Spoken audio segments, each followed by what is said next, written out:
Let's hear exactly what Donald Trump had to say just before he left that G7 summit in Canada.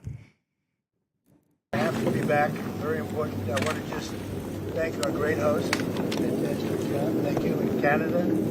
But you probably see what I see, and I have to be back as soon as I can. We're going to have dinner with these wonderful leaders, and then I get on the plane. I have to be back early for obvious reasons. Donald Trump there. Well, Ketavan Gordestani, then, our international affairs editor, is with us here on set. Ketavan,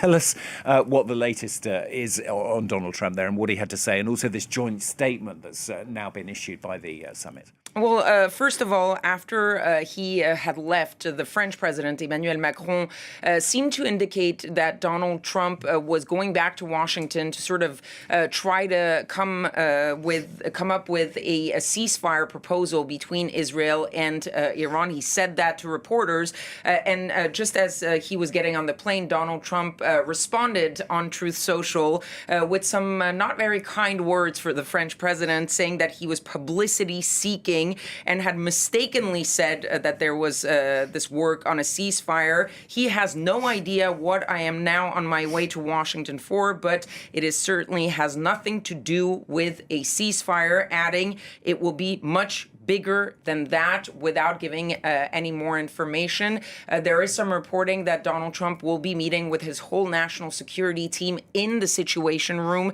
when he gets back to Washington, meaning that this might be something that is pretty big, but we don't know exactly what that will be. When it comes to the G7 joint statement, what is definitely positive is the fact that there was a joint statement, because initially the White House and Donald Trump had sort of telegraphed that the U.S. would not be signing on to any joint statement. In the end, they actually did so.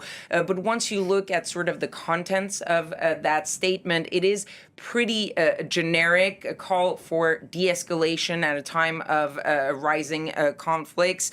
The fact that they repeated Israel's right to defend itself, that Iran cannot have a nuclear weapon, all of these things are things that they have all said multiple times before. And of course, the concern for the well-being of civilians in both Israel and Iran. One thing that was interesting was that they did call Iran the main source of regional instability, but there wasn't much mention of Israel, which was the first to start bombing the Iranians. So this statement, pretty generic, even though the fact that it exists is already a pretty big deal. One thing to note also is that the fact that Donald Trump left to supposedly go and deal with the situation does sort of symbolize the fact that he believes he alone is going to deal with that situation, rather than what we've seen in the past, which is that we are stronger together, especially in the G7. We're going to find a solution together with a consensus. He is definitely showing that it's America first, America alone, and they will maybe come up with a solution. But it seemed a little bit that he was wasting his time with the rest of the G7 and wanted to get back to the White House as soon as possible. Yeah, Donald Trump there, as you say. We heard from Noga as well, the Israelis trying to get the US, if you like, more involved in the conflict. I mean, what is the US position at the moment, would you say? Which way is it leaning? Well, there have been some mixed messages from the Trump administration on two elements about what comes next. One is where things stand with a possible nuclear deal. Donald Trump initially said that Iran should have made a deal. Then he warned the residents of Tehran to evacuate, even though we didn't know why he was making that announcement.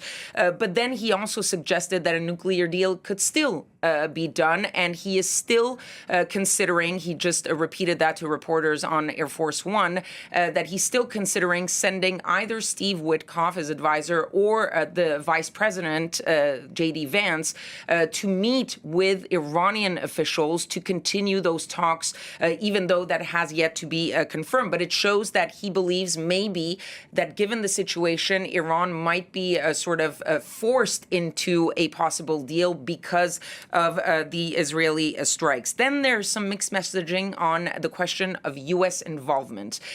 We have seen that there has been forced deployment and strengthening in the Mediterranean by the U.S.